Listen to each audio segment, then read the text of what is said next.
Literalmente, el guardia de seguridad esa madrugada le dijo: si te cuento lo que yo he visto, no vuelves jamás. Porque es así, es como si tratasen de llamar la atención, siempre para llamar la atención, y en muchos casos para jugar con el testigo, Iker. ¿Para jugar con el testigo? Sí, se divierten, ¿eh? Es que da esa impresión, es decir, lo que se desprende de la investigación es que la causa se divierte, porque además son manifestaciones sin ninguna altura, sin ninguna consistencia, murmullos, algún gemido, pero nada más. No es una comunicación extensa o se presenta alguien en estos fenómenos para decir algo importante realmente. No juegan, juguetean, se cambian de sitio las voces, se oyen pasos por un lado, luego se cambian por otro, una galería, otra. Es decir, están jugando, en realidad están jugando con los testigos. 1:07, noche muy especial.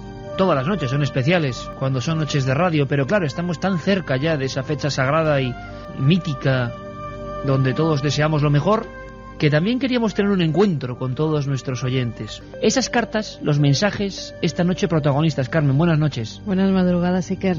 La verdad es que sí, las cartas parece que está en desuso, porque ahora ya las nuevas tecnologías, los mails, los SMS, pues hacen que cada vez la gente se ponga menos a escribir esas líneas en papel, pero nosotros seguimos recibiendo cientos y cientos de cartas, Iker, tal vez porque se pueden explayar contando sus casos. Así lo han hecho muchas personas y normalmente no podemos contestar a todas las misivas, pero hoy vamos a intentar dar explicación a alguna de ellas. Voy a saludar rápidamente a nuestros amigos y me lees algún fragmento de esa carta, por favor, aunque sean fragmentos, porque nos dejó, si obviamos alguna información concreta, porque queremos investigar este asunto. Hoy sí que abrimos líneas. Hoy puede ser el último regalo de Milenio 3, el libro de verdad. 7640, vamos a sortear 3 libros. 7640, este regalo de Navidad que firmaremos aquí para vosotros, porque, como digo, el agradecimiento es constante. 7640, también milenio3@cadenaser.com y la vía postal que luego vamos a dar. Alberto Granados, compañero. ¿Qué tal? Muy buenas noches. No ha estado mal el año, ¿eh? No ha estado mal. No ha estado nada mal. Fíjate, hablabas de las cartas. Oye, por cierto, tú no te marchas de la SER, ¿eh? Yo no me marcho de la SER para nada. No, lo digo aquí a vivir, porque estás todo el día. Claro, yo tengo aquí ya casa, cama ya. El dormitorio. Tienes ya una colchoneta ahí acoplada al estudio 1. No hay manera. Que pone Granados. Aquí, está claro. Y decías tú la importancia de las cartas. Fíjate, tenía un amigo que me decía que prácticamente dentro de unos años íbamos a hablar y a escribir en titulares. Lo que nos cuesta, ¿verdad?, leer una carta entera. Ya vamos con la velocidad y ya simplemente los MS y si acaso algún titular que otro de los mails, ¿no? Cada vez nos cuesta más escuchar y leer. Hay Alberto con su cuaderno, todos en penumbra. Fijaos, Carmen, 7640, el libro de Milenio 3, 3 ejemplares, queda dicho. 7640, palabra clave Milenio, espacio y vuestras preguntas. Es una noche para que contéis lo que queráis, para que nos hagáis vuestras preguntas y nosotros intentemos contestarlas. 7640, palabra clave Milenio, espacio y como siempre vuestros mensajes y también milenio3 con número @cadenaser.com. 1:13. Carmen tiene una carta que nos enviaba un policía. Y la vamos a poner como ejemplo de cartas que cuentan una historia que a veces puede ser amarga, Santiago. A veces el encuentro con lo sobrenatural no es agradable, precisamente. No es nada agradable. Sí, es cierto.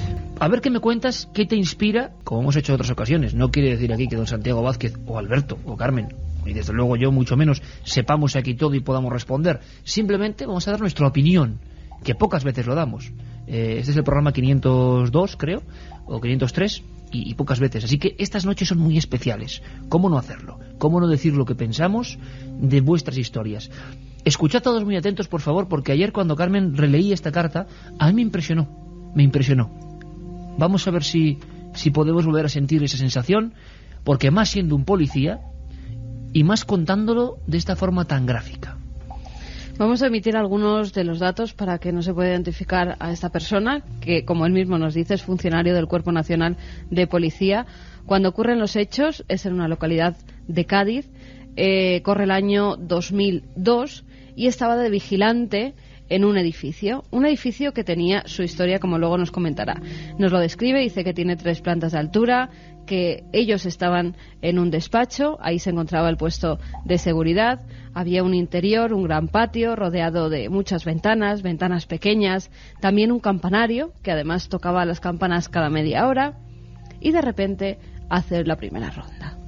Dice que él no escucha nada extraño, pero cuando va a volver al sitio donde está su despacho comienza a oír unas voces en el interior.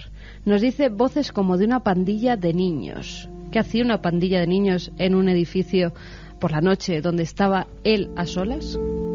Dice que lo primero que piensa es que podría tratarse de personas robando, por lo que se decide a entrar hacia los módulos. Hay 3 puertas cerradas con llave que están entre los pasillos, dice interminables pasillos. Armado con mi defensa y mi linterna reglamentaria, va en busca de esas voces. También vaya escena, cómo tienen que pasar la vez nuestros compañeros de seguridad y policía, ¿eh? ¿Pero qué puede pasar por la cabeza de este hombre en este momento? Dice que él escucha esas voces cada vez más claras, pero que cuando llega al sitio de donde parecen provenir, que allí no hay nadie, vuelve a su despacho, comienza a cenar. Antes va a la calle para ver si pueden provenir de la calle esas voces. Tampoco, no hay nadie en la calle.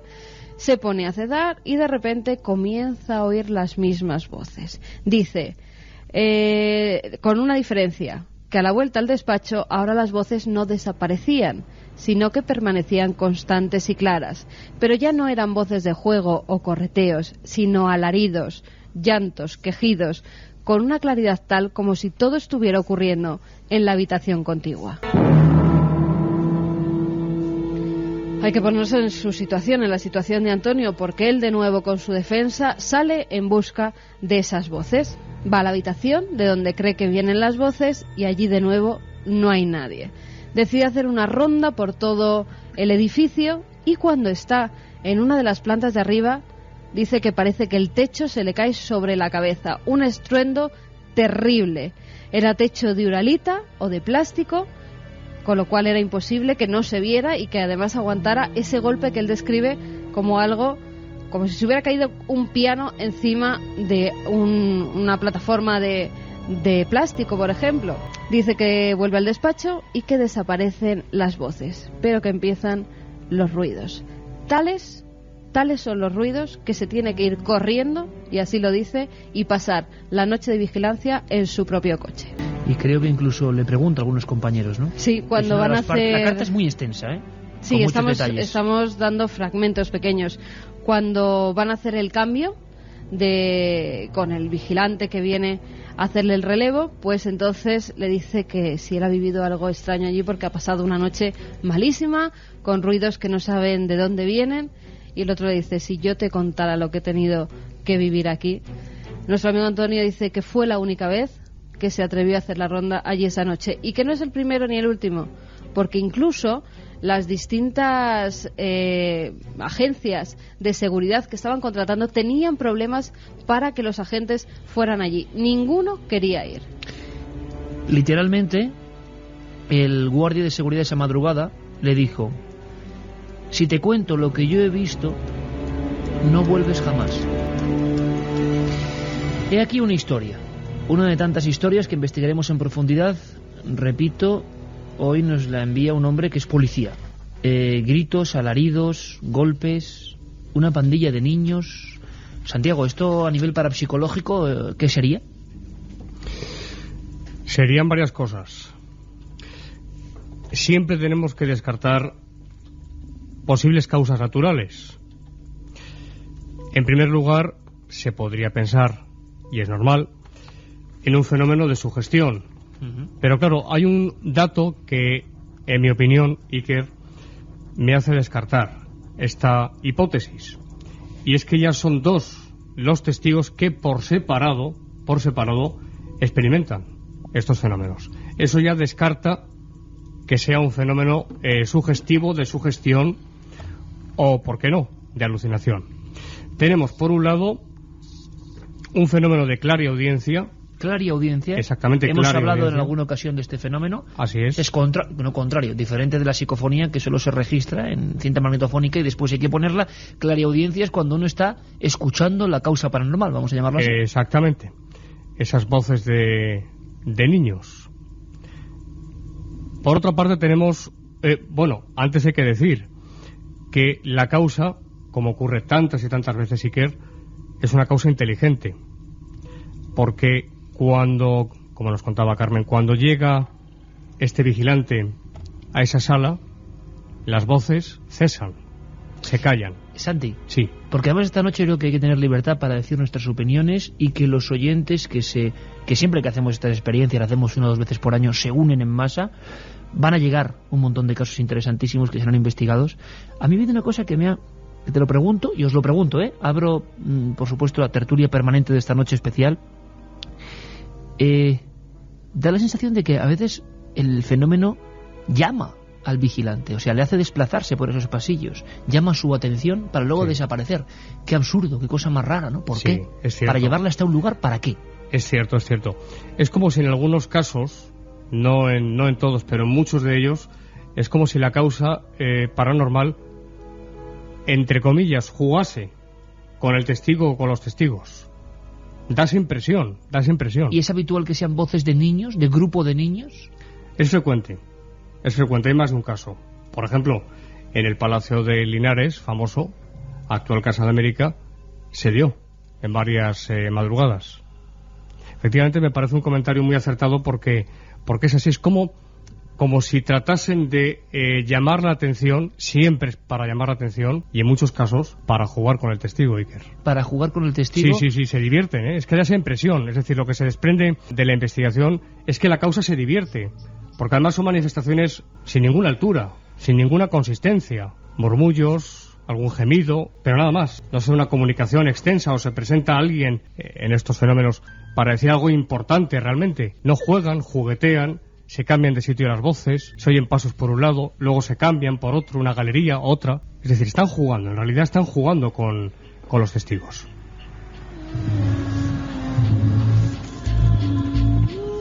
Bueno, pues este es un testimonio tipo fuerte, porque otros vigilantes conocían la presencia de esos fenómenos extraños.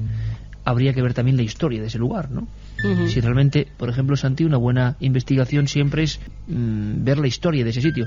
Sol Blanco Soler, que sería invitada de Cuarto Milenio junto a Santiago Vázquez para hablar de este tipo de casos en breve, siempre ha dicho que ellos, por lo menos, lo primero que preguntan o investigan para ver si hay impregnación. Luego me explicas lo de la impregnación, Santiago. Sí. Investigan siempre la raíz de ese sitio, la historia del pasado de ese lugar, quizá para hacer una primera criba.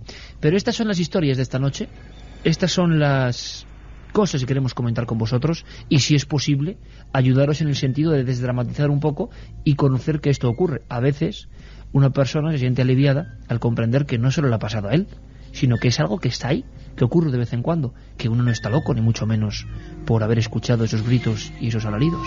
Ahora, mientras Noel nos ponía este indicativo, esa especie de ráfagas, a veces para descongestionar el ambiente, Santiago Vázquez decía una de sus célebres afirmaciones: esto es muy interesante, y todos coincidíamos. Veo a Alberto un tanto impresionado, porque es un caso, primero, de un policía, segundo, que nos da a nosotros todos los datos, tercero, fenómenos muy encadenados. ¿Te imaginas lo que tiene que pensar esa persona cuando va avanzando hacia ese fenómeno? Porque además este llama más la atención porque normalmente suele ser al revés, ¿no? Suele ser el edificio que ya de por sí tiene una historia, esa historia ha sido contada, y entonces obviamente todo el que va a ese edificio está un poco impregnado de la historia, de lo que ha pasado allí, y sí estoy convencido de que la mente puede jugar malas pasadas al saber la historia, pero en este caso no, en este caso él escucha primero los sonidos y luego es cuando pregunta a los compañeros, cuando descubre que lo han escuchado otras personas también, ¿no? Con lo cual, en principio no debía de conocer ninguna historia del edificio, ¿no? Y sí llama mucho la atención porque debe ser, bastante duro estar de guardia, estar una noche, y sobre todo, no sé por qué, los sonidos de los niños, ¿no? Creo que son los que más inquietan a alguien cuando los escucha, ¿no? De hecho, muchos de nuestros oyentes, en cuanto de vez en cuando pone Noel ese sonido de la niña inquietante, yo creo que enseguida mandan un SMS diciendo: estoy verdaderamente asustado, ¿no? Sí, hay algo que conecta con nuestros miedos más primitivos, pero es curioso. A mí me recuerda también al caso de Ceuta, del tanatorio, año 2002 finales. Estuvimos allí, recuérdalo, Alberto, sí. y lo pasamos francamente mal. Era un ambiente un poco, no sé. El propio tanatorio, claro, no es un lugar amable, lo hemos dicho siempre, pero ahí la historia es que las funcionarias llegan a estar no en el coche como este vigilante, sino apiñadas en unas escaleras, oyendo exactamente lo mismo. La descripción que decía este compañero de la policía en Cádiz es igual a lo que vivieron las funcionarias de Ceuta cuando una serie de lamentos, como quien está velando un cadáver, salían de las salas y allí no había absolutamente nadie. ¿Queréis hacer una precisión, Santiago, sobre otro fenómeno? Que de repente no son solo lamentos, sino que él nota, decía Carmen exactamente, como la caída de un piano. Un terrible estruendo. Dice que no puede hacerse eco de qué podía ser, porque no ve tenía nada. que ser, él no ve absolutamente nada. Es más, en el techo, como él nos dice en la carta, es de uralita o de plástico, con lo cual incluso se tenía que haber visto el objeto, si es que hubiera sido un objeto. Ni él ni nadie en los alrededores escucha nada, porque también dice que lo tenía que haber oído todo el vecindario. Y nada. Otro fenómeno habitual. Sí. Objetos que caen, pero ahí no ha caído nada. Claro, efectivamente. Se podría pensar, Iker, en un primer momento en un rap, pero no es rap. Es un fenómeno de mimofonía, es decir, esto quiere decir, traducido, que la causa paranormal reproduce un sonido cualquiera. ¿Que tuvo lugar allí alguna vez o no? Pudiera ser. Otra cosa que sí que me gustaría puntualizar, Iker, es, lo comentaba Alberto, Carmen también, los niños. Es decir, ¿por qué son tan frecuentes las manifestaciones auditivas de niños? Cabe hacerse una pregunta. ¿Realmente se están manifestando niños? ¿O es que la causa paranormal imita el sonido de unos niños para asustar? Porque esa es otra. Antes hablábamos de que precisamente la causa juega con los testigos. Pero es que en muchos casos lo que intenta es asustar literalmente al testigo. Esto es algo que no podemos perder de vista. Claro, ¿y qué más terror puede causar en una persona que escuchar algo que no tiene ningún sentido? Que son niños. Es curioso porque incluso yo voy a desvelar un pequeño secreto. Aquí mismo, en la cadena SER, en este edificio, bueno, evidentemente todo el mundo a veces habló de la fantasía y de la sugestión. Oyendo nuestro programa, hay trabajadoras, a las que mandamos un fuerte abrazo, de la limpieza, trabajadoras que tienen que estar por las galerías más oscuras, y yo creo que algunas dudan, ¿no? O personas de vigilancia de esta casa, claro, oír este programa, por ejemplo el de esta noche, pasando por entre salas inmensas donde no hay nadie, hay miles de objetos en la oscuridad, pues tiene que sugestionar. Y yo recuerdo a una de esas compañeras que me dijo que había querido ver, evidentemente, argumentamos en la sugestión que producen estos fenómenos, la sombra de un niño detrás de ella, ¿no? De un niño. ¿Por qué lo remarco? No porque yo estuviera viendo eso, sino porque la simple iconografía de un niño donde no puede haber un niño, donde es absurdo que haya un niño en este edificio, en cualquier otro a estas horas, como que impacta mucho más. Y yo recuerdo la semana pasada en Cuarto Milenio, una de las fotos que nos llegaba, que tú analizabas, en un pub londinense, en el pub Cheers, Cheers, y era un niño. Era tremenda esa foto. Sí. Se aclaraba y aparecía el niño mirando fijamente. Produce como una sensación tan extraña, y debería ser al revés, porque también está la pregunta, ¿un niño qué daño nos va a hacer? Claro, pero es como si la figura prototípica o arquetípica, mejor dicho, del niño incidiese en lo más profundo de nuestro temor, de nuestros temores más ancestrales. No sé por qué, tampoco sé por qué, pero así es. Es como si hubiera por parte de la causa, en muchos casos, cierta maldad, hay que decirlo así. Menuda argumentación, ¿eh? Sí, cierta maldad y cierta necesidad de asustar. ¿Por qué? Sí. Pues sencillamente, si por ejemplo echamos mano de comunicaciones supuestamente del más allá, lo hacen para divertirse, siempre apoyando la hipótesis espiritualista o trascendental. No es lo mismo, trascendental y espiritualista tienen una base en común, pero no es lo mismo. Pero sí, es como si ellos se divirtieran haciendo pasar miedo a las personas. 1:30 en punto. Tienes muchas más cartas. Carmen, tenemos un testimonio grabado muy interesante, pero me gustaría saber qué dice exactamente, cómo respira el 7640, que imagino que, como siempre, cada uno de estos temas se llena de testimonios, ¿no? De testimonios y de muchísimas preguntas en torno a todos los temas. Y que, por ejemplo, un vigilante de seguridad que nos escribe nos dice lo mal que tuvo que pasar el compañero del edificio, que él está ahora en una obra de 15.000 viviendas vigilándola, y que por las noches pues que se pasa fatal. Pues os mandamos un fuerte abrazo a toda la gente de la seguridad, que sois imprescindibles, y más en los tiempos que corren, no precisamente por los fantasmas desencarnados, sino por los fantasmas de carne y hueso, que esos son los realmente peligrosos. Así que os mandamos un fuerte abrazo. De niños y de apariciones. María desde Huelva nos dice que ella tenía entre 8 o 10 años, que no recuerda muy bien, cuando se le apareció un niño de la misma edad en su casa con ropa del siglo XIX. No me dijo nada. ¿Qué puede ser? Madre mía. Uno de esos SMS que te dejan... Sí. Ropa del siglo XIX. Con ropa del siglo XIX. Ropa antigua, un niño. Fíjate, Santiago, la semana pasada Alberto nos traía uno de los testimonios de verdad más estremecedores que hemos escuchado, por eso mismo, ¿no? Por el planteamiento tan sencillo de la estructura.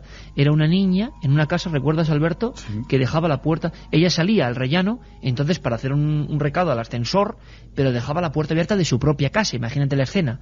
Y de repente, mirando la puerta de su propia casa, ve que de su propio salón, donde no hay nadie, sale una niña que le llama, que le saluda. Lo escuché. Madre mía. Tremendo. Una pregunta clara, y os la extiendo a los tres. Esto mismo, a veces no da la impresión de que si alguien se inventa o se sugestiona o cuenta algo, no llegaría a este nivel de perfección de algunos temas. Es decir, que tú si te inventas algo puedes hacerlo lo más creíble posible, pero un niño de repente vestido como el siglo XIX, o dejarte la puerta abierta y que un niño en tu propio salón te llame, o sea, yo personalmente creo que o algo hay, explicable o no, deformado o no, o es muy difícil. Hombre, el que se inventa una historia, nosotros llevamos escuchadas unas cuantas y se sabe más o menos quién se la está inventando y quién no. Yo creo que realmente vive en esa situación. Otra cosa es que exista o no exista. Me ha parecido esa muy situación. Interesante, Alberto. Tú, por ejemplo, que estás contactando cara a cara con todos los testimonios, menudo trabajo, y tanto nosotros como la audiencia te lo agradece. Has dicho que detectas enseguida. ¿Qué? ¿Cuáles serían los fallos que a ti por lo menos te hacen pensar cuando hablas con alguien? Sobre todo el fallo más importante que yo veo es la historia en la que al final hay un trasfondo del que se quiere sacar algún partido, ¿no? Pues por ejemplo, cuando hay un edificio de por medio, que ese edificio se va, por ejemplo, a derrumbar y alguien está interesado en que no se derrumbe, cuando un edificio se quiere expropiar y alguien quiere que no lo expropie, cuando hay un terreno colindante que se quiere conseguir. Entonces, cuando hay alguna situación así extraña, se sospecha mucho. Cuando hay alguien que quiere por todos los medios que el nombre del negocio en cuestión salga. Interesante. O sea, ¿te ha ocurrido? ¿Lo has notado? Sí, ¿no? Hay muchas veces. Nos llegan miles de casos. Que intentan, pues sí, el dar publicidad a ciertas cosas. Entonces, cuando no hay mayor protagonismo, cuando las personas no quieren tal, y sobre todo cuando la historia es casi tan surrealista o tan increíble que difícilmente ha podido ser inventada, es cuando uno empieza ya a sospechar o a ponerse en camino de lo que esté ocurriendo. Y yo estoy convencido que seguramente esas personas lo viven. O sea, esa persona habrá visto a ese niño del siglo XIX. Otra cosa es que solo exista en su imaginación, pero verlo seguro que lo ha vivido, claro. ¿Tú qué harías si te llega un caso de este tipo? Santiago, la primera pregunta a estas personas siempre tiene que ver con el aspecto del niño, con el ropaje, con si lo identifican o con la historia del lugar donde está pasando. Yo creo que lo más importante es, en un primer momento, en un primer lugar, cómo se encuentra la persona. Ajá. Esto es muy interesante. O sea, las primeras preguntas, si el investigador especializado en parapsicología, con toda su buena fe, llega a entrevistar a esta persona, tú le preguntarías primero sobre ella, no sobre lo que ve. Exactamente. Ajá. ¿Cómo se encuentra? Estoy de acuerdo totalmente con Alberto. Hay que descartar causas naturales, fraude y, por supuesto, notoriedad. Eso es principal. Y como te decía, es muy importante saber cómo se encuentra la persona. ¿Cuál es su estado? ¿Cómo se encuentra? Si está bien, si está mal. Interesante. Si está atravesando una crisis del tipo que sea. ¿Las crisis fomentan estas visiones, sean reales o no? Sin duda, sin duda. Por eso es muy importante incidir, Iker, en este aspecto, en este punto. Una vez visto esto, hay que pasar a los hechos y a la descripción del fenómeno de una forma pormenorizada y analizarlo punto por punto. Y en esa investigación, la parte final sería, imagino, preguntar si se ha practicado espiritismo. Sí, claro. O las creencias de la persona también influyen. Claro. Hay que preguntar muchas cosas, muchísimas. Y tú lo has mencionado antes y es muy importante la historia del lugar. Cuando hay un fenómeno en un lugar determinado, todos los que estamos aquí sabemos que es muy importante preguntar, saber, documentarse sobre qué fue o qué función desempeñó ese lugar en un pasado, quién habitó en esa casa, si ha habido una aparición, si falleció alguien, si hubo algún suicidio. Este es un dato muy interesante que se da en más de un caso. Es decir, son muchas las preguntas, pero básicamente son las que te comento. Interesante esa triada para saber, para empezar a ver qué luz hay dentro de estos casos. Por cierto, que ahora vamos a escuchar uno de esos testimonios de Alberto Granados que nos habla de una historia antigua, típico caso de una historia antigua. Este sería un fenómeno que se encuentra al vigilante. El testimonio que vamos a ahora disfrutar o estremecernos con él es de historia antigua. Seguimos con los mensajes, Carmen. Nos hablan también, estoy obsesionada por saber si existen los fantasmas. Mi abuela falleció y desde su muerte intento hacer ouija y sé que es malo. ¿Qué puedo hacer para contactar con ella? Santiago, no sé, una respuesta rotunda, por favor. Primero, las obsesiones por saber los fantasmas existen o no son realmente absurdas, ¿no? Siempre que sean obsesiones. Y segundo, lo de practicar la ouija, muy mal camino. Ya advertíamos en Cuarto Milenio hace nada sobre esto. Efectivamente. La ouija, nunca. Yo tengo una opinión desde hace años ya, que está refrendada por la casuística, y es que si apoyamos esta hipótesis de que son fantasmas, es decir, almas de personas que han tenido una existencia terrenal, si quieren comunicarnos algo, en el caso de esta querida amiga, de esta oyente, su abuela se va a poner en comunicación con ella, que no le quepa la menor duda. Es decir, no debemos ir en busca del fenómeno, mucho menos a través de la ouija. Como investigadores sí, para estudiarlo.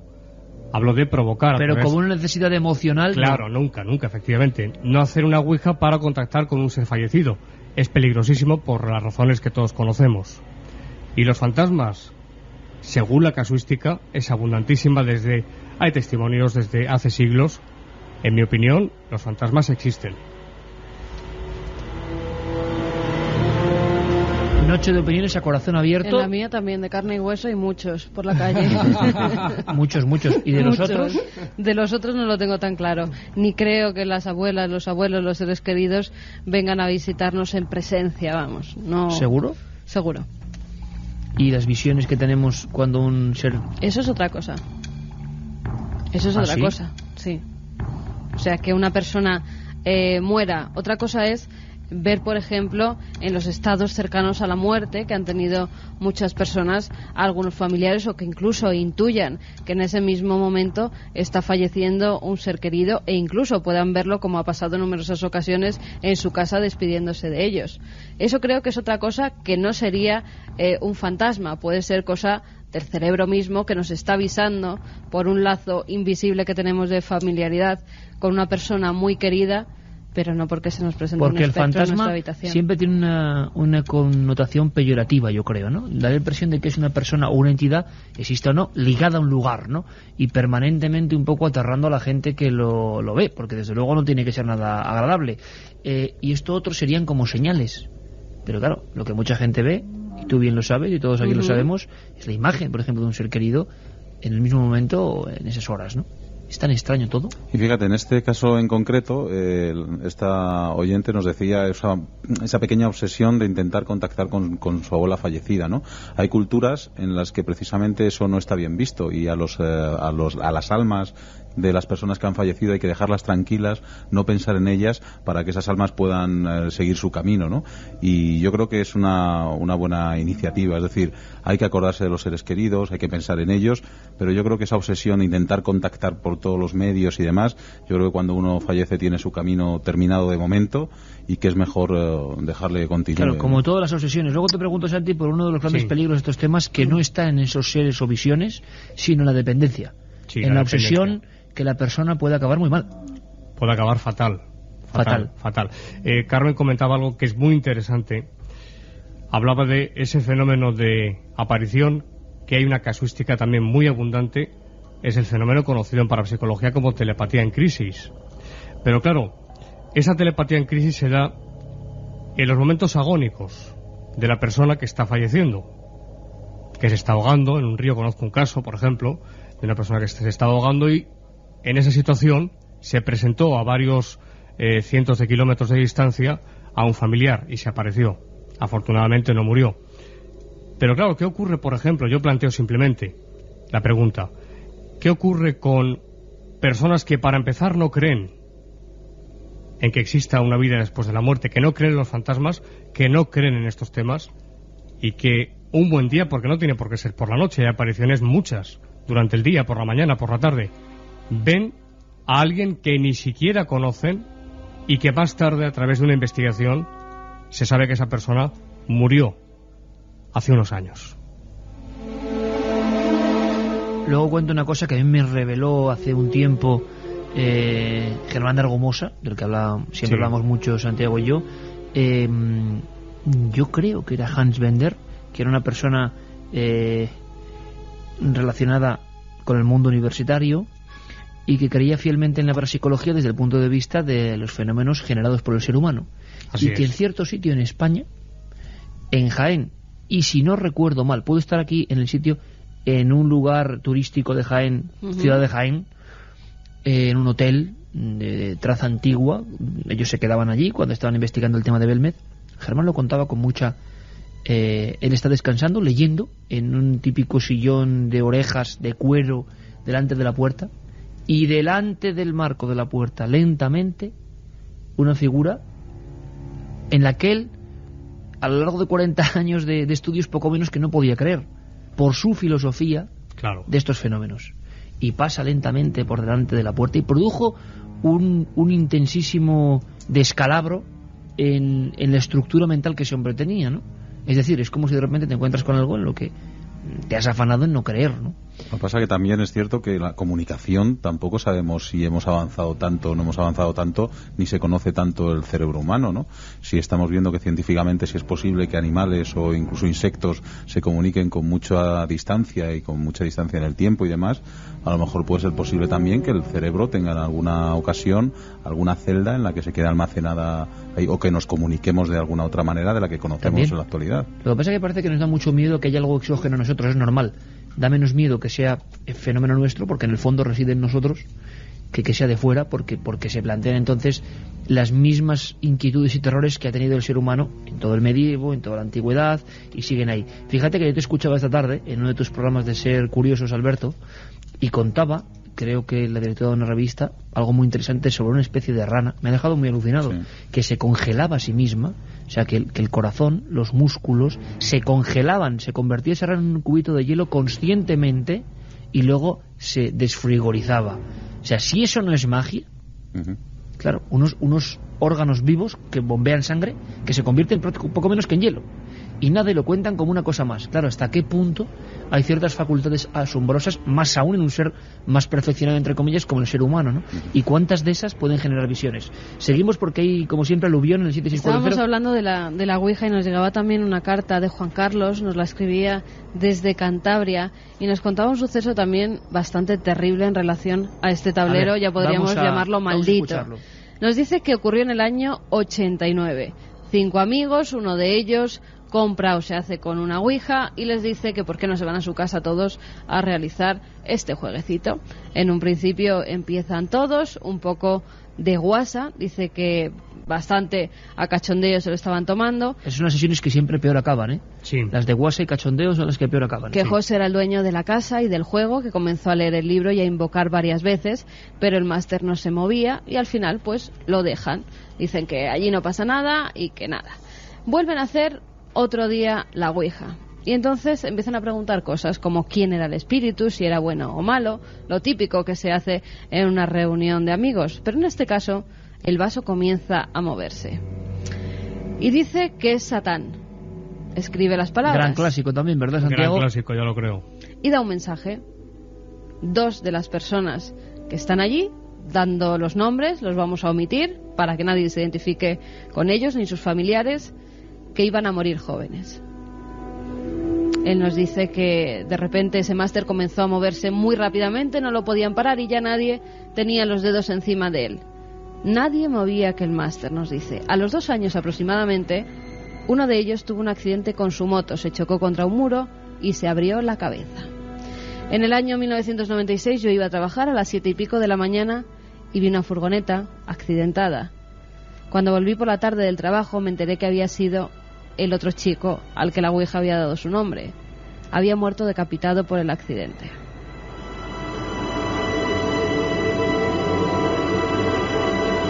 Y nos da los datos y la forma de... Todos. Todos. Bueno, pues, mire, estoy haciendo aquí varios montones.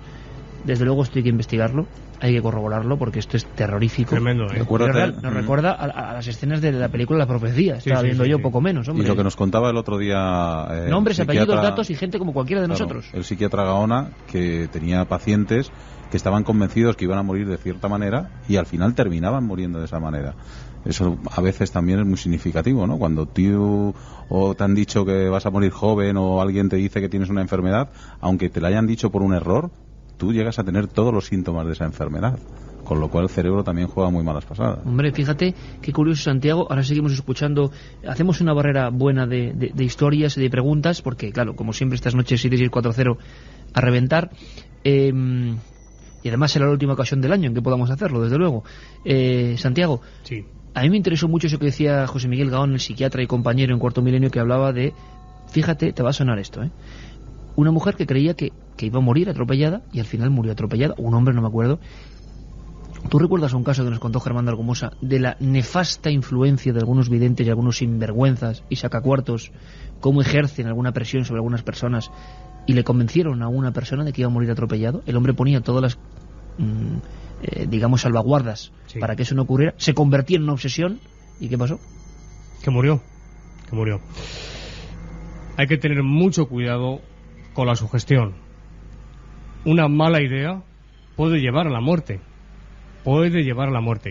A través de la Ouija, precisamente, uno de los mayores peligros es que se da la precognición. Ahora bien, ¿es la precognición de alguno de los presentes? ¿Es una hipótesis? ¿O es que la causa realmente que se manifiesta es trascendental y tiene precognición? En realidad da igual. El caso es que hay casos como este, que es espectacular, es tremendo, que se comprueban que realmente se da la precognición en la Ouija. Bueno, pero acordaos del caso que también llevamos a la tele de Manolo Martínez, ese hombre que también nos ha hablado de otra Ouija con 2 muertos, pero que los 2 fallecidos eran los que precisamente a mitad de sesión, como no ocurría nada, cogieron el vaso, lo tiraron, decían que esto era una tontería, que a ver, y hay una cosa que yo no me olvido, el bueno de Manolo Martínez, este hombre lo contaba aterrorizado en el plató, que era que uno de ellos, fíjate tú qué mente se tiene que tener, decía: si eres un espíritu, pues mátame, a ver, mátame. Desafiando a la causa. Es muy curioso porque la sensación que tenía cuando leía esta carta tremenda de Carmen, tremenda, y con esa fuerza y esa rotundidad de cuando a alguien le pasa algo de verdad y que podríamos comprobarlo y hacer una investigación que puede ser muy interesante, o sea, no es un caso ni 2 sino muchos, algo raro, algo no casa cuando vemos a unas personas invocando. Es como hace un tiempo el antropólogo José Luis Cardero decía que él en Escocia, de repente una noche, cuando nos hablaba de la tropa de Odín, de esa creencia ancestral, fijaos qué bonita yo era enseñanza, ¿no? Él, como era un joven entusiasta antropólogo y en el fondo, bueno, veía esto como mitos, salió a mitad del bosque y gritó Kelpi, o sea, llamando al mito del duende que existe allí, que te lleva a los infiernos. Era un mito, desde luego, pero el hombre con el que compartía la casa salió rápidamente demudado de color, le cogió y dijo: ni se te ocurra. O sea, y él comprendió que estaba rompiendo un pacto establecido durante siglos, un respeto que hay que tener a ciertas creencias. Entonces no nos encaja muy bien jóvenes reunidos invocando, riéndose de estos temas. A veces, casualidad o no, las consecuencias son nefastas. Y está muy bien, Carmen, que hayas leído esta carta justo después de una persona que nos haya preguntado por la obsesión por la Ouija. Seguimos. Estuve durmiendo 3 meses en el sofá de mi casa porque en la puerta de mi habitación de madrugada vi una niña vestida de blanco mirando fijamente. Hola, me llamo Andrés y soy vigilante de seguridad y os digo que en los monitores de vigilancia he llegado a ver extraños destellos. Carmen, dices que presencias no, ¿y en sueños se te pueden aparecer los seres queridos? Nos pregunta Beatriz. En sueños se te puede aparecer cualquier cosa. Es tu imaginación. Es un mundo aparte. Es muy recurrente, claro. Además, que se tengan sueños con personas fallecidas que sean familiares. Y sueños normalmente bonitos, si has querido a esas personas. Y sueños inexplicables que precognizan cosas. Tema interesante: los lazos del cerebro, el poder de la mente, los lazos afectivos, relación madre e hijo. Os podréis poner con ello. Feliz Navidad. Pues feliz Navidad también para ti, amigo. Juan desde Pamplona nos dice: yo opino que cuando uno muere debe dejarnos irse a otra dimensión y dejar a los vivos en paz. Hola, me llamo Carmen y soy de Córdoba. Un día mi novio me convenció para hacer una ouija en un patio de una casa. Hablamos con una niña que se había caído a un pozo. Ahora os voy a contar una cosa. Casualidad total, ¿eh? ¿Te puedes creer que yo estaba pensando antes? Y claro, yo no estoy viendo la pantalla. Sois conscientes, ¿no? Que sí, la de Carmen. ¿Sabes? Como estábamos hablando de Ouija y seguía retumbando en mi mente la historia de los alaridos, esos del primer caso que hemos contado, pues me estaba acordando de la casa de un pintor en un pueblo de Granada, Gavia la Grande, donde investigó Fernando Jiménez del Oso, Joaquín Gómez Burón, hemos tenido la oportunidad, ¿no?, de trabajar con esos maestros, y lo contaban muy impresionados, me acuerdo, y me estaba acordando precisamente ahora de eso y no sé por qué. Era una casa donde se oían alaridos y gritos, y es que el pintor se había tirado por un pozo. Y justo Carmen lee ese mensaje. Casualidad, evidentemente, pero bueno, pero que es curioso, que hasta estas noches pasan estas cosas, y yo creo sin duda alguna que cuando varias personas, como era una comunidad muy grande que está escuchando este programa, no sé, entramos en una especie de umbral donde todo casi es posible, ¿no? Sincronicidades. Y las casualidades son como más repetitivas. Soy celador, estoy de guardia en una casa enorme de un paciente. Estoy pensando si quitar la radio. La noche juegan malas pasadas en los hospitales. Si yo os contase... Pues no quites la radio, amigo.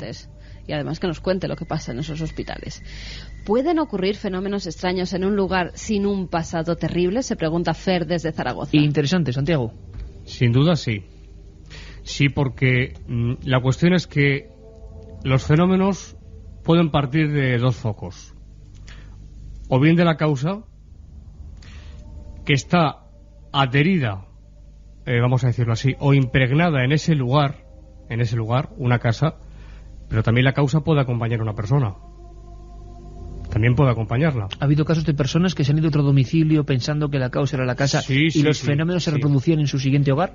Mira, conozco un caso, actualmente es una buena amiga, en su tiempo oyente hace ya años, desde que era pequeña, ahora me viene a la mente otro más. Desde que eran pequeñas, las dos, siempre han tenido fenómenos de diferente índole, apariciones, movimiento de objetos, etcétera. Pensaron en su adolescencia, quizás sea la casa, cuando me marche de aquí, me case, todo desaparezca. Los fenómenos continúan hoy en día. Los vigilantes oímos y vemos muchas cosas en el turno de noche. Feliz Navidad para todos y un buen servicio a los compañeros, compañeras de turno en estas fiestas. Hace un año tuve un grave accidente de tráfico. Iba solo y no me pasó nada, pero sentí a mi abuelo fallecido en el coche. ¿Cómo es posible? Bueno, cuánta casuística de este tipo también, ¿no? Alberto, ¿queréis comentar algo? Sí, porque yo creo que he escuchado también bastantes casos de gente que a partir de tener accidentes de coche cambia su vida, pero no solo cambia su vida, sino que incluso empiezan con percepciones diferentes, ¿no? Creo que hay alguna persona, incluso me parece que estaba por la provincia de Soria, que tenía cualidades especiales de adivinar cosas y demás, y le vino a través de un accidente de coche. Se quedó paralítico y a partir de ese momento, de ese accidente, empieza a entrar como en una dimensión diferente, ¿no? Bueno, en estas fechas además que tengan muchísimo cuidado la gente que va circulando, que además hay hielo, hay nieve, que tengan mucho cuidado, que no queremos perder un amigo. A la radio y también a la carretera. Santiago, gente que tras un trauma, una crisis, decíamos antes, fuerte, cambia su percepción de las cosas y a veces parece que está unido a otras que nunca antes había visto, como si se despertase otra visión, ¿no?, dentro del cerebro. Sí, es cierto. Recuerdo, entre otros muchos, ahora mismo, un caso que conoceréis perfectamente, Daniel Brinken, aquel hombre que arreglando un teléfono le atraviesa un rayo, a partir de ahí tiene una experiencia, una ECM, y se despiertan en él una serie de facultades extrasensoriales, de percepción extrasensorial. Esto es muy frecuente, lo comentaba Alberto, bien a raíz de una ECM o simplemente un accidente, un trauma físico fuerte. ECM, experiencia cercana a la muerte, por si hay gente que se incorpora, Santiago. Exactamente. O sea que sí, que es frecuente. Ahora bien, ¿por qué? ¿Qué es lo que se activa? ¿Cuál es la razón? Hasta el momento no se sabe, pero la casuística así lo dice. Así lo dice. Antonio desde Getafe nos dice: cuando falleció mi padre estuve una temporada oyendo la respiración y el sonar de sus llaves al abrir la casa. Qué interesante, sí, cada mensaje lleva un mundo, sonidos, olores, sensaciones de que esa persona no nos ha abandonado del todo. Claro, es que hoy mismo estarán llegando cientos de mensajes, ¿no? Fíjate, es que a veces también los familiares, sobre todo cuando hemos tenido un familiar muy cercano que ha muerto y le queríamos mucho, necesitamos de alguna manera, el cerebro necesita también estar en contacto con él y recordar aquellas sensaciones que nos producían seguridad. Y yo creo que el cerebro a veces hace que tengamos esas mismas sensaciones como para darnos una señal de seguridad, ¿no? Estoy convencido de que puede pasar en algunas ocasiones. Es una posible respuesta. Lo que sucede es que también se dan esta serie de manifestaciones colectivas. Por ejemplo, el fenómeno de la clarisencia, el percibir después de haber muerto el Por ejemplo, recuerdo un caso, el abuelo de la familia que usaba una colonia muy determinada, muy conocida en personas mayores, y que toda la familia durante meses, no un día ni dos, durante meses en diferentes momentos, percibían perfectamente como a ráfagas, como si realmente el abuelo estuviera en esa casa. Estos fenómenos son muy frecuentes. Y no digamos, Carmen, en el ámbito de lo religioso. Olor a rosas, olor a santidad, Sí. que de repente inunda todo a incienso. Incluso al abrir, por ejemplo, y azufre, ataúdes, en algunos casos también, sí. vistos desde el punto de vista negativo. al abrir ataúdes de personas que han sido dados como santos o beatos, muchos de ellos estaban incorruptos y muchos de ellos tenían un olor a flores como si acabaran de morir y hacía pues 20, 30 años que habían fallecido ya. Es cierto, sí.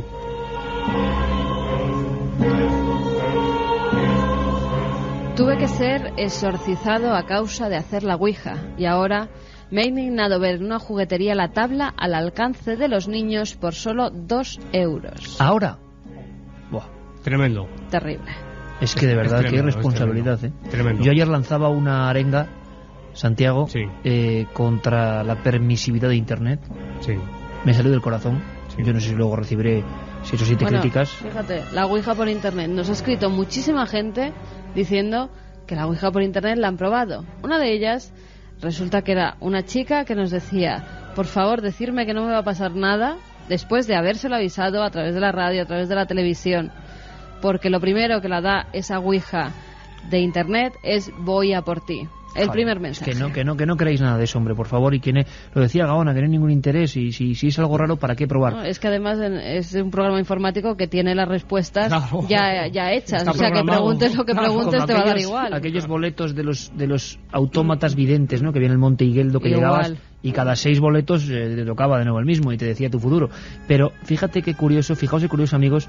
Ayer yo lanzaba esta crítica, que es lo que creo y en lo que creo y por eso lo digo, de la permisividad de la gente que controla la red, de los administradores, de los servidores que saben que están volcando material perturbador en mente de muchísimos jóvenes. Bueno, y también cuánto interés hay aquí, ¿no? Y de repente los que ganarán mucho menos, evidentemente, los jugueteros, pero hombre, también mantener la ouija como juguete, pues no sé. Cuando vemos que pasan estas cosas, es que es de una irresponsabilidad. Es de una mucha irresponsabilidad. Cuando era adolescente me iba a ver a mi dormitorio un hombre vestido de blanco con sombrero. No pasaba de la puerta.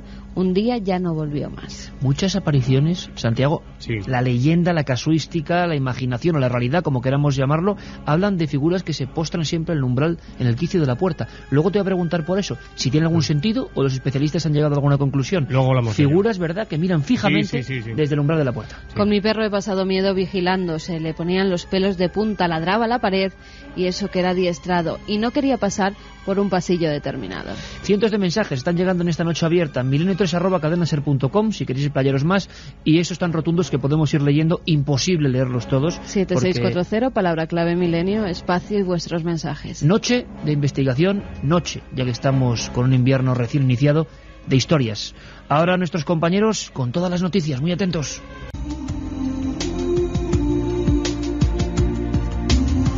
2 y 7, ¿qué? Alberto, Santi, Carmen, que os gusta esta música, ¿no? Sí. Además Muchísimo. podría haber sido perfectamente también esta de mente positiva. Me gusta No, también bueno, mucho, pero- me pone muy alegre también. Está bien, está bien. Esta es de Mike Oldfield, uno de sus trabajos, de sus últimos grandes trabajos, de hace 15 años, por cierto. Da el nombre de la primera que has puesto, que nos lo están pidiendo. a ¿La de través Pink del Floyd? SMS, sí. Bueno, es uno de los grandes clásicos de Pink Floyd que se puede encontrar en cualquier gran recopilación. Es que ahora mismo no me acuerdo del nombre. Shine on Your Crazy Diamond, ¿no? Sí, exactamente, esa es. ¿Cómo, esa es, cómo? Noel. Pues como habéis oído. Si no, luego que lo diga Noel. Por cierto, que nos escriben y nos llaman hasta gente de la familia que están surcando España. Mucha gente está viajando en busca de sus seres queridos y nos cuentan que en el coche, pues que impresiona. Y es verdad que yo he escuchado alguna grabación de Milenio en el coche a oscuras, viajando, y en el coche, bueno, se siente distinto. Se siente distinto, es una percepción muy curiosa de las cosas. Así que hacemos un mínimo receso para contaros que precisamente la próxima semana vamos a hacer otro experimento muy curioso con todo el equipo de Cuarto Milenio, como hicimos, y nos escribisteis tantas preguntas que nos gustaría contar todas las anécdotas, sustos e historias que el equipo nunca ha contado en antena y que también vamos a, bueno, pues eso, a ponerlas sobre el tapete. Otra noche de hoguera. El día 30 será el siguiente sábado, ¿no? Ujú. Bueno, pues lo que vamos a hacer es un poco sorpresa, pero sí tiene que ver con las historias dramatizadas y me gustaría mucho que lo disfrutaseis con todos nosotros. Y cosa importante, Cuarto Milenio, no os asustéis, por lógica coincidimos con Nochebuena y Nochevieja, no hay emisión de Cuarto Milenio, volvemos el 7 de enero, importantísimo, volvemos el domingo 7 de enero, y no me equivoco en la fecha, domingo 7 de enero, pero el día de Navidad, yo no sé, lo veremos en la página de 4, si está puesta la hora, creo que son las 10 de la noche. Hay un documental impresionante de James Cameron. Bueno, yo no es que esté de acuerdo, bueno, ya os lo contaré, pero vamos, un documental de James Cameron sobre el Éxodo, sobre misterios de la Biblia, y luego un debate especial, que yo creo que va a salir fenómeno, un debate especial sobre las 11:30, será el Cuarto Milenio especial de estas Navidades, y volvemos el 7 de enero, así que, porque si no van a llegar un montón de mensajes. Bueno, y el día 31, la gente que nos salga, que sintonice la cadena SER, que va a estar Alberto Granados acompañándolos durante toda la noche. Qué grande, a ver si nos invitas, Curioso 2007, contactaré con vosotros. ¿Sí? Que a ver dónde estáis. Qué bien, qué bien. A ti te lo vamos a decir. Bueno, pues... me lo diréis. Estamos todos porque están llegando un sinfín de mensajes, de mensajes de todo tipo y algunos con una carga de dramatismo importante, de casos que es curioso, ¿no? Porque algo ocurre. Yo lo he hablado una vez con todo el equipo y con Santiago. Supongamos que esto solo son fantasías, ¿no? Que son sugestiones, que no hay ninguna causa ajena a nosotros que genera fenómenos. Y es que siempre que hacemos esto llegan cientos de mensajes, cada vez de gente distinta, que ha vivido experiencias que sin saber ellos de la historia de la parapsicología o sin saber qué determinadas cosas pasan, lo describen al pie de la letra, ¿no? O sea, como si realmente pues hubiese algo que no sabemos identificar. Y que asusta a las personas y que quizás es el mismo temor que viene de la Edad Media o desde el tiempo de las cavernas, ¿no? A los otros, ¿no? Como decía Amenábar, ese otro puede ser generado por nosotros o exógeno o fuera de nosotros, pero esa misma creencia, ese mismo miedo, en cuanto abrimos micrófonos y abrimos vías de contacto, lo notamos clarísimo. Así que 7640, continuamos, Noel, y ahora vamos con un testimonio que redunda. Antes hablábamos de fenómenos muy fuertes, siguen llegando. Hablábamos de la historia de los lugares. Escúchame atento, Santiago. Escuchad todos, amigos, muy atentos, porque es muy interesante esta historia, Es curiosa. Tiene que ver con la Ouija, ¿verdad, Alberto? Sí. Tiene que ver con una casa muy antigua, con una casa vieja, con un jardín, una especie de palacete, ¿no? Tiene que ver con una casa muy antigua, con un caserón frente a una iglesia también con su propia historia. Y pues eso, una sesión de Ouija muy especial entre varias amigas, en las que empiezan a ocurrir cosas increíbles, ¿no? ¿Hablabas con Trini? Sí, hablaba con Trini y me contaba el suceso, no en primera persona, sino en un suceso conocido. Conocía de primera mano a la protagonista y conocía lo que había ocurrido porque se lo habían contado ya personalmente, pero a nadie más lo sabía. Es una historia que ha quedado ahí cerrada de alguien que la ha vivido y que no ha querido contarlo a nadie, ¿no? Y que lo ha guardado como un secreto, como pasa muchas veces, durante años. Pero en este secreto incluso, ahora agito esto porque es un papel, ¿no? Pues bueno, hay algo parecido a un papel en esta historia. Algo parecido a un viejo papel, bueno, que parece una cosa digna de película, pero que afecta tanto a la persona que lo ha vivido que lo guarda como un viejo secreto familiar. Vamos a escuchar esa primera escena contada por Trini, uno de los testimonios que recoge cada semana, cada sábado, Alberto Granados, y de tantos como, por ejemplo, los que están llegando hoy. Vamos a esa sesión de 6 personas, si no recuerdo mal, frente al dichoso tablero. Hacía mucho frío, era un caserón muy grande que está justamente enfrente de una iglesia y bueno, supuestamente dicen que bajo esa iglesia es un cementerio, hace un siglo o 2 más o menos.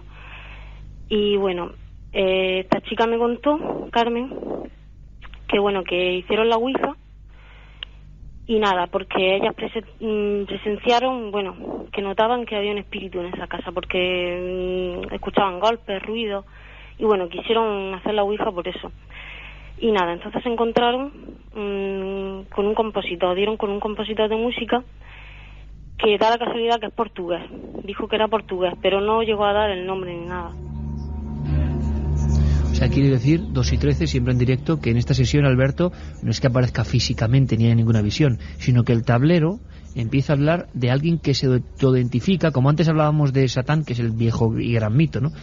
Todas las ouijas, sobre todo hechas a cierta edad de la adolescencia, con mucho susto, con mucha expectación y con mucha tontería en muchas ocasiones, siempre Satán, o siempre vais a morir, o siempre esas historias que pueden afectarnos.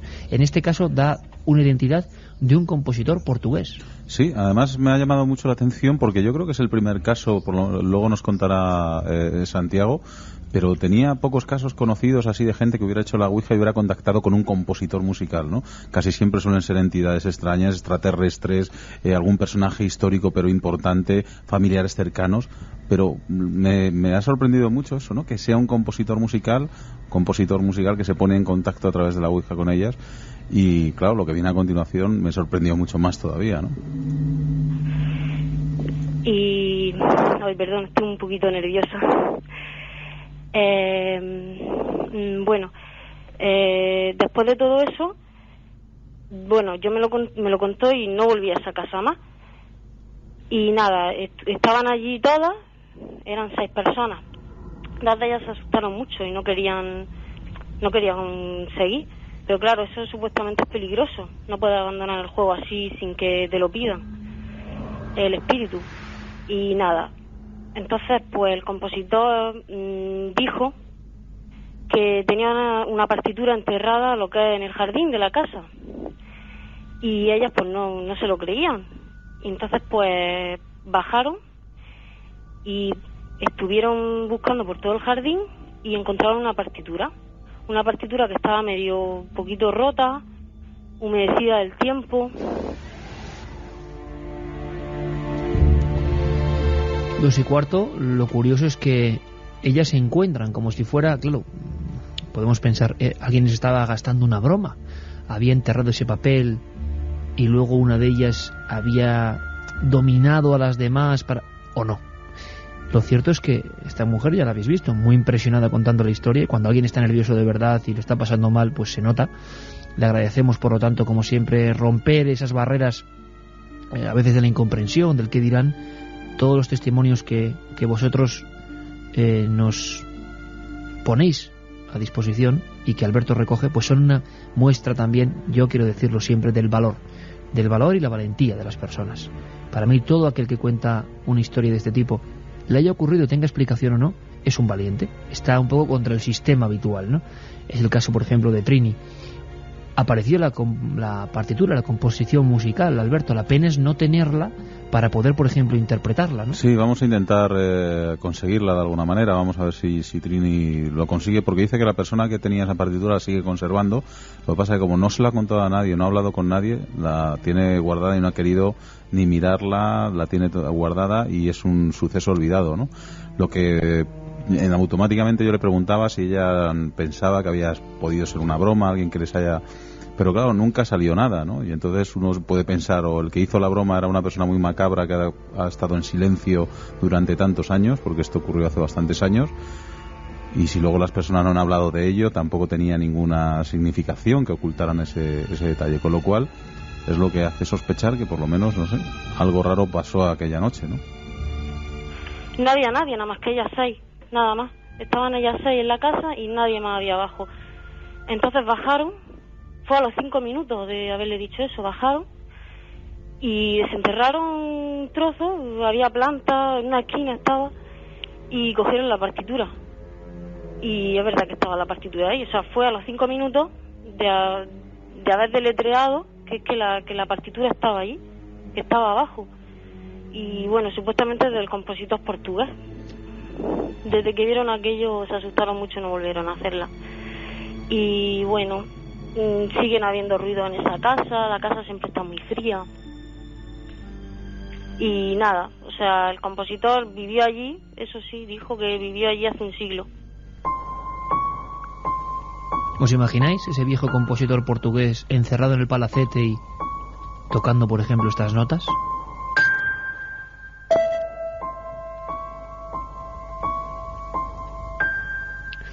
Don Santiago Vázquez, le veo ahí anotando y reanotando.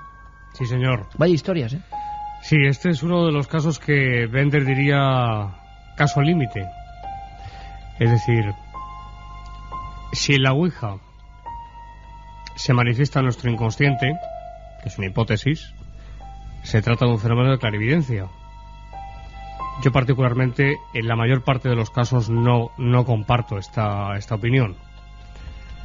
Más bien hay que pensar que alguien ajeno a esas 6 personas conocía que en esa parte del jardín había una partitura y lo reveló a través de la Ouija. Hay historias interesantísimas a lo largo de la historia. El buen amigo Jesús Callejo nos contaba una, no sé si os acordáis, de Dante, Dante, el autor de la Divina Comedia, y cómo algunos biógrafos posteriores de Dante, grandísimo nivel, auténticos historiadores, hablaban de uno de los episodios muy interesantes, es que su hijo se encuentra en la figura de su padre ya muerto.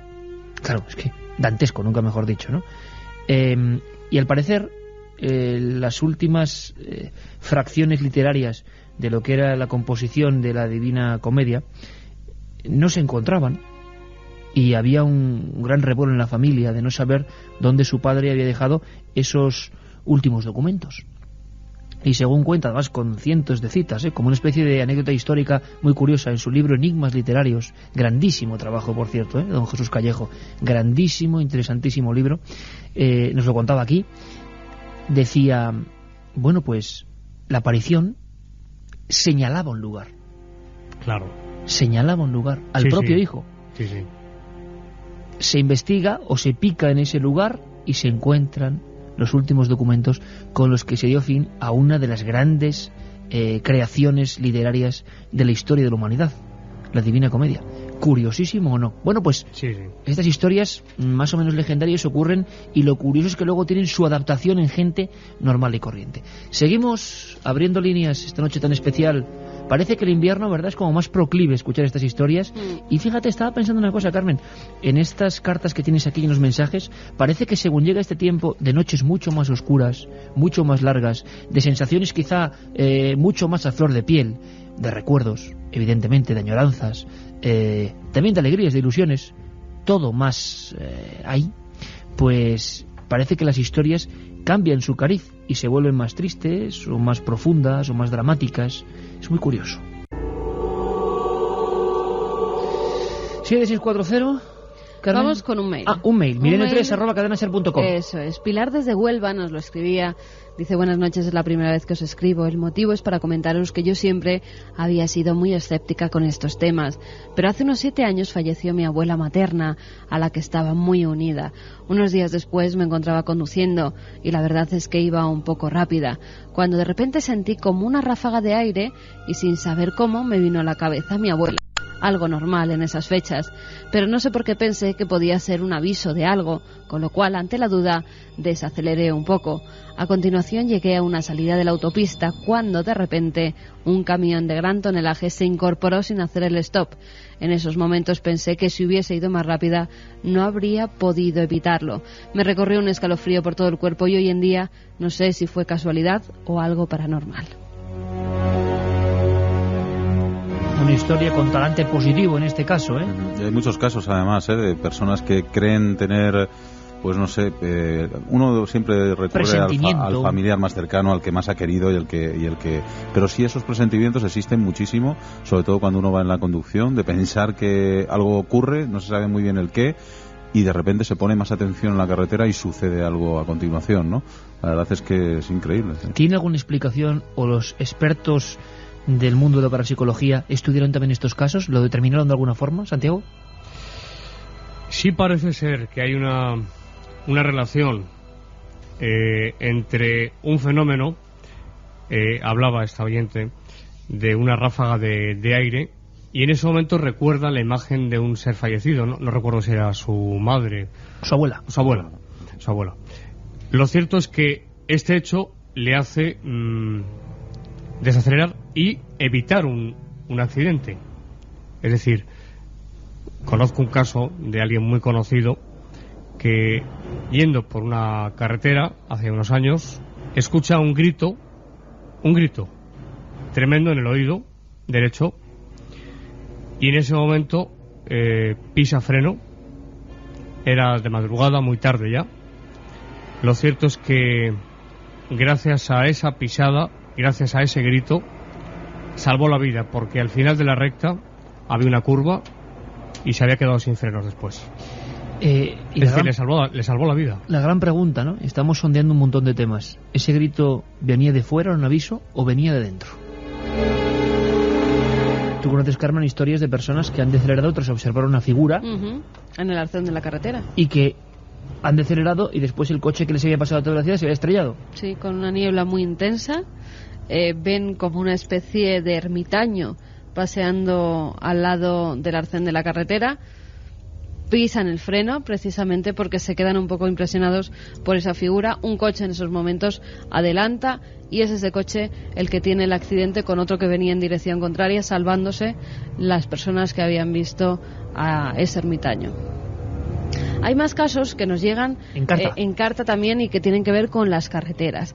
En este caso nos lo mandaba Liberto, que es de Tarragona, y nos decía que conduciendo por la autopista, pues de repente vio como una persona cruzaba, que le resultó un tanto extraño, sobre todo por la vestimenta. Nos dice toda cubierta con un vestido largo y capucha, todo ello negro. Clásico total. Sí, sí. Dice que él pasa e incluso mira por el retrovisor. Clásico y terrorífico, ¿eh? También. Sí, pero más terrorífico es lo que le pasa ahora. Frena un poco porque ve esa figura y al darse la vuelta, al torcerse para ver por la ventana del copiloto, ve a esa persona precisamente en esa ventana durante unos segundos y después desaparece. Hay algunos casos similares. Nos decía incluso queriendo entrar en el coche. Esto no lo he entendido muy bien. Vamos a ver, él ve la figura cruzando en la carretera. Cruza la carretera. Y luego la siguiente escena es la figura al lado de la ventanilla. La sobrepasa, ve por el retrovisor que se ha quedado atrás, él frena, se vuelve para ver si es verdad lo que estaba viendo y al volverse se da cuenta de que esa persona o lo que sea está en la ventanilla y está intentando entrar dentro de su coche. Pero el coche en movimiento. El coche ya más detenido, había desacelerado mucho. Ese tipo de casos durante los años 70 se relacionaron mucho, por ejemplo, con casuística que algunos consideraban o se publicó como relativa a la ufología. No se sabe también por qué, ¿no? Porque todo lo que fuera un individuo, pues la gente, la creencia popular, sobre todo periodística, lo relacionaba con el tema tan en boga de los ovnis, hoy prácticamente en sequía. El caso de Pozo Hondo en Albacete es muy parecido a ese. Año 80 lo publicó el diario Pueblo, aquella fenomenal sección de Torres y Minaya, unos periodistas que durante años hicieron un trabajo excelente, una figura idéntica prácticamente la que ha contado este amigo, y que es verdad, el coche decelera y se planta al lado. El caso del chofer de Boitación de Cádiz del año 74, que ve un extraño autoestopista y que él decía, el periódico ABC, zarandeó mi coche en pequeñito y en grande como una hoja, porque el coche, el 1500 del chofer de Boitación de Cádiz, empieza a zarandearse, ve esa figura. En un momento donde intenta ayudarla, pensando que es un autoestopista, y es cuando ve que la figura emite un destello y empieza a caminar hacia el coche. En varios pueblos de las Urdes hubo auténtico miedo, pero miedo contagiado por unas figuras que o se tiraban por el barranco, Pegas de Coria, Carabusino, Martilandrán, un montón de pueblos, y la visión era tan absurda, tan incomprensible, tan irreal, pero claro, si lo ven 3 niños, como fueron los primeros en bicicleta, nadie los cree. Cuando lo ve el médico, cuando lo ve el guardia civil, cuando lo ve el sacerdote, hombre, la cosa varía. Yo he estado entrevistando a esas personas. Una de ellas llegó a parar el coche y blandir un cuchillo de monte ante la figura que era idéntica a la que contaba Carmen. Un constructor.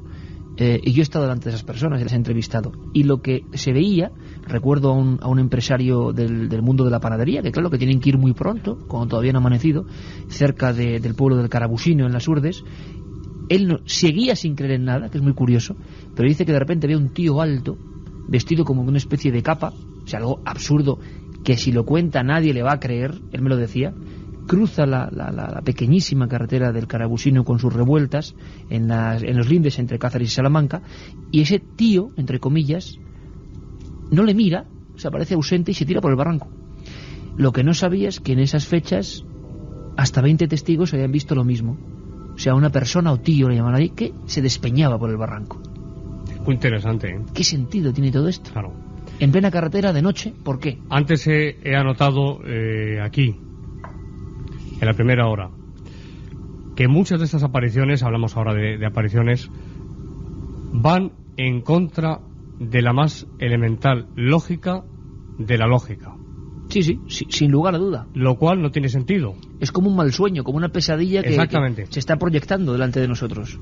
Que lo de una persona es evidente que puede ser una sugestión, una alucinación. Cuando son 10, 15, 20, incluso más testigos, ya cabe plantearse que algo hay. Y cuidado, Santiago, sí. Y casos que hemos recogido aquí en Milenio de 2 ocupantes en el mismo vehículo. Recuerdo uno en la Sierra de Aracena que nos contaba el muchacho aterrorizado con su padre, que lo mismo además a mí me parece especialmente curioso cuando uno no cree en nada, y yo digo siempre, sí, señores, y no es cuestión de creencia, nosotros también podemos no creer en nada así a priori, claro. Y era una figura de una anciana o una persona enlutada, cruza la carretera secundaria, la Sierra de Aracena de noche, pero claro, personas, empresarios que lo conocen como la palma de su mano, y esa anciana se cruza y lo que les sorprende, hacen el juego largas cortas, es la rapidez con la que de un lado a otro pasa. Pero después, ¿sabes lo que hace? Un símbolo con las manos. Les mira y hace un gesto con las manos. Bueno, aquello les dio tanto terror que luego ocurrió algo que es típico también, quizá por el nerviosismo, ¿no? Que es que el coche rebrincaba, ¿no? No sabían irse de allí, tenían miedo. Bueno, alguien se inventa una figura, una visión, algo más o menos creíble. Pero una anciana, bueno, pues decenas de casos idénticos. ¿Son nuestros propios miedos que surgen y se plasman de determinada manera? ¿O esto de decir que son los propios miedos, la sugestión del cerebro, en el fondo es la eterna cantinela del ser humano del siglo XXI porque le da mucho miedo pensar que hay otra cosa? Bueno, pues no lo sabemos. 7640. Vamos con más mensajes que nos llegan a esa vía de contacto. 7640, palabra clave Milenio, espacio y como siempre, y más en esta noche, lo que nos queráis preguntar. Cuando tenía 4 años veía a una niña vestida de terciopelo negro, copa de cristal en la mano y cara demasiado seria, sentada al final de la escalera de mi casa. Ella tenía 4 años. Sí. Claro, ahí puede haber un remanente de visiones de niños también, de imaginaciones. Imagino que son casos que se les otorga menos credibilidad, Santiago, ¿o no? Depende. Por un lado sí, por otro no. Porque claro, un niño de esa edad de 4 años puede tener imaginación, tiene imaginación. Pero no están contaminados. Prácticamente. No tienen elementos que hayan añadido a su personalidad con los que puedan fabular. Si un niño habla o dice que está la yaya, el abuelo, el tío, cuando no le ha conocido, conoces casos igual que yo, los niños, y más esa edad, dicen la verdad. Que eso a veces se lo pueden inventar, claro que sí, por supuesto. No digo que todos los casos de niños que dicen ver cosas sean que están viendo espíritus o fantasmas, pero sí que hay un porcentaje que es muy posible. Mientras bebía agua delante de la ventana de la cocina en la que yo me reflejaba, vi pasar por detrás mío una mujer que me miraba fijamente. A mí me parece que, por ejemplo, estos mensajes, que son de una rotundidad periodística, sí, hay que decir que sois por eso nunca, yo a veces digo, ven oyentes y podéis preguntar, pero a veces son simplemente comentarios que nos aportan a nosotros, en vez de al revés casi, ¿no? Y como periodistas poniendo titulares no tenéis precio, porque a veces resumís obligados por los límites del propio móvil. Pero claro, esto por ejemplo es toda una historia, seguro. Ella está bebiendo agua, está mirando y pasa por detrás la imagen. Alguien me contó otra visión que también me impresionó bastante, su gestión, no digo como visión, ¿no? Que era alguien hablando con un amigo por una webcam. Sí. Y entonces, pasa bien por detrás. Sí, y alguien importante, por cierto, sí, en este país, en el mundo de la edición, de un grupo muy importante. Y entonces está la webcam y está hablando pues con un amigo. Y el amigo dice, oye, ¿quién está en tu casa? Y es que detrás del salón había pasado alguien perfectamente y otro amigo lo estaba viendo. Sobre decir que la mujer en concreto estaba completamente sola en su casa. Buenas noches. Una vez haciendo la ouija, a un amigo se le quedó marcada la inicial del espíritu contactado en la tripa. La marca le duró unos 3 meses. Esto sí que es una cosa extraña. Y cuidado, siempre estamos, por evidencia, por lógica, eliminando las posibles cuestiones naturales. La dermografía. Dermografía sería, ¿no? Sí. Marcas en la piel. Estoy de guardia en una UBI y me estáis dando la noche con tanto fantasma. Muchas gracias por vuestro programa, nos dice Gorka desde Madrid. Sobre la presencia, hablamos de fenómenos, no de fantasmas. sobre no la sabemos. presencia de niños en estos fenómenos, cabe apuntar que en el plano simbólico, ocultista, alquímico, el niño representa al iniciado, nos comentaba Luis. Interesante apunte. Los enfermeros tenemos una teoría de las despedidas de los pacientes. Pensamos que son conscientes que se mueren y se despiden de los seres queridos y sus ondas nos llegan. Además, estas personas que siempre están trabajando con gente que está entre la vida y la muerte, muchos de ellos tienen que tener 1001 historias, seguro. Me gustaría mucho conocer a alguno de ellos que tenga experiencia en eso desde el punto de vista de... pero tampoco quizá del médico, sino del hombre que está ahí, el enfermero o enfermera, tratándoles, porque queremos hablar también un día de las experiencias, ¿os acordáis, Santiago, Alberto, de lo de Peter Fenwick, ¿no? Sí. Admitido en la Royal Society como trabajo científico, de la cantidad de personas que al morir llaman o ven a sus propios difuntos, o a personas que ellos conocieron, que incluso igual los enfermos que están alrededor no han conocido porque eran muy ancianos, como si fueran a recogerles, como si hablasen con ellos en los últimos minutos. Y además la gente cuando piensa en el tema de la muerte piensa como algo angustioso, ¿no? Pero claro, no hemos podido todavía tener contacto con nadie que lo haya superado o que haya pasado al otro lado, ¿no? Y yo no sé por qué tengo ese convencimiento de que los últimos segundos, cuando uno es consciente que se va a marchar, son segundos de paz, o sea, de aceptación y de paz. Entonces, claro, el problema es que eso no se puede investigar, pero sí es cierto que cuando tenemos ese miedo a la angustia de morir, estoy convencido que en esos segundos Siempre. antes... Yo creo que también. Yo estoy convencido, o según siempre, cómo haya siempre. sido la persona. La teoría que apunta, por ejemplo, claro, a la película Ghost. O que vienen los ángeles, La luz o que vienen las sombras. Las sombras. De todas formas, es muy frecuente en personas que sufren o experimentan una ECM. Son numerosísimos, pero bueno, miles y miles de casos de personas que en ese tránsito, en ese túnel, Iker, se han encontrado, como sabes, con seres ya fallecidos, con amigos, familiares, etcétera. Esto es muy común, lo cuentan, pero miles y miles de personas en ese tránsito. Una vez, si es el alma lo que se despoja o despega del cuerpo, se encuentran realmente con las personas que han fallecido y que han sido amigos o seres queridos. Hay una cosa muy curiosa, Santiago, Alberto, tú has dado un apunte muy interesante, esos últimos segundos tienen que ser de paz. Por lo tanto, también es lógico pensar que las más antiguas culturas diferenciaban entre esa ida consciente, o sea, uno, por mucho que tenga una enfermedad, tiene que haber un último momento, y más hoy en día, ¿no?, con los adelantos de la medicina, que hacen que esos finales igual no sean tan tremebundos, que alguien es consciente de que ya va a otra orilla, ¿no? Puede ser. Hay todo tipo de casos, pero puede ser. Pero claro, ¿por qué las historias de fantasmas en el fondo? Yo creo que todo es un aprendizaje antropológico y que seguramente hay una parte de verdad que cada uno, bueno, tiene que interpretar. Yo no creo que todos los casos mientan, desde luego. No sé lo que hay, pero creo que algo hay. Y segundo, ¿no os parece curioso que las historias de fantasmas desde el más antiguo Egipto, desde las primeras culturas babilónicas, el fantasma no es el que se ha ido, como ha dicho Alberto, el fantasma es el que ha muerto a destiempo? El fantasma es el que no ha tenido tiempo a aceptar que está muerto. El fantasma, según estas culturas, es el que se le ha sesgado la vida, por ejemplo, a los 20 años. El imprimatur, que decían. Es decir, es que es imposible. O sea, el que no ha acabado... Y las historias nos hablan del que no ha acabado de aceptar esa lógica, y tendría que ser siempre así, ida en paz, ¿no? O sea, que hasta los más antiguos mitos tienen un sentido. Sí, si ponemos una balanza, por casuística, por casos investigados en todo el mundo, una balanza... las personas que han muerto, como tú dices, a una edad temprana, a destiempo, y en otra las personas que vienen para decir algo muy puntual, evidentemente la balanza se inclina por lo que tú dices. Así es. Y luego tú lo has comentado varias veces, que es un tema más espinoso, los suicidios. Claro, no hay peor ofensa, ¿no? Tremendo, digámoslo así, tremendo. al regalo divino, Sí. que durante todas las culturas se ha considerado la vida, que quitársela. Bueno, pues, ¿cuántas historias de fantasmas apegados a un lugar? Siempre hablo de historias, de interpretaciones, luego sea lo que sea.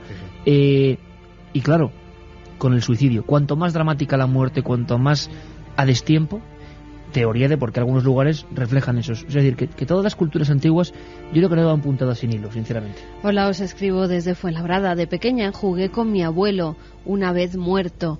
Vino a mi casa a visitarme e incluso llegué a sentarme encima de sus rodillas. Soy Luisa de Cartagena, trabajo en un polígono de noche y cada domingo veo a un niño pequeño que cruza la carretera. Voy a ver y nunca veo a nadie. Niños que cruzan la carretera.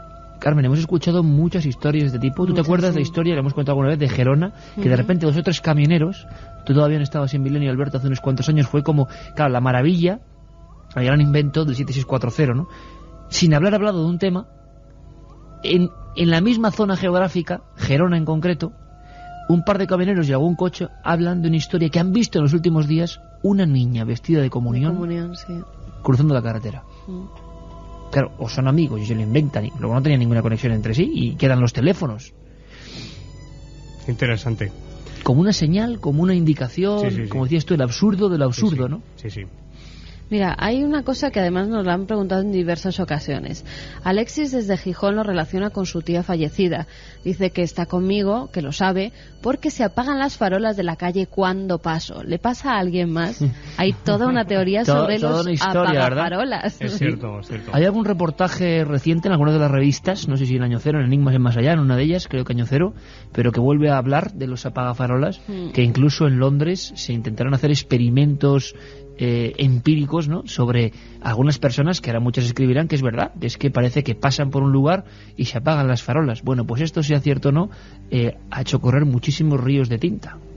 Hola, soy María Jesús de Puerto Llano. Hace casi 5 meses que murió mi sobrino y 2 días antes mi perra temblaba y lloraba y no quería entrar en la habitación. Otro Los gran animales. clásico, animales, Otro gran ¿no? clásico, efectivamente. Se ha comprobado que los perros, sobre todo perros, tienen una sensibilidad especial para detectar la causa paranormal. Cuando un animal, un perro o un gato también, se quede mirando a un punto determinado, siempre se quedará mirando a un punto en el espacio y empiece a gruñir, empiece a ladrar o a echarse para atrás, a comportarse de una forma extraña, está detectando algo que no sé lo que es, pero que es invisible para nosotros. Sin duda. De hecho, los grandes investigadores, Germán de Argumosa, Bender, etcétera, siempre recomendaron que cuando se hiciera una investigación en una casa donde hay fenómenos de tipo poltergeist o de aparición, de encantamiento, se llevase un perro, preferentemente. La verdad es que sería muy curioso. Yo creo que desde los grandes investigadores ingleses tipo Harry Price y demás, Sí. antiguos, no hemos visto investigaciones con perros, ¿no? Sería muy cierto. interesante. Yo sí recuerdo las famosas imágenes Un día llevamos a UFO, alguna de las de casas encantadas. de Telemadrid. Yo recuerdo perfectamente las escenas de los perros no queriendo entrar en algunos de los salones del Palacio de Linares, ¿no? Es cierto. Eso es terrorífico también.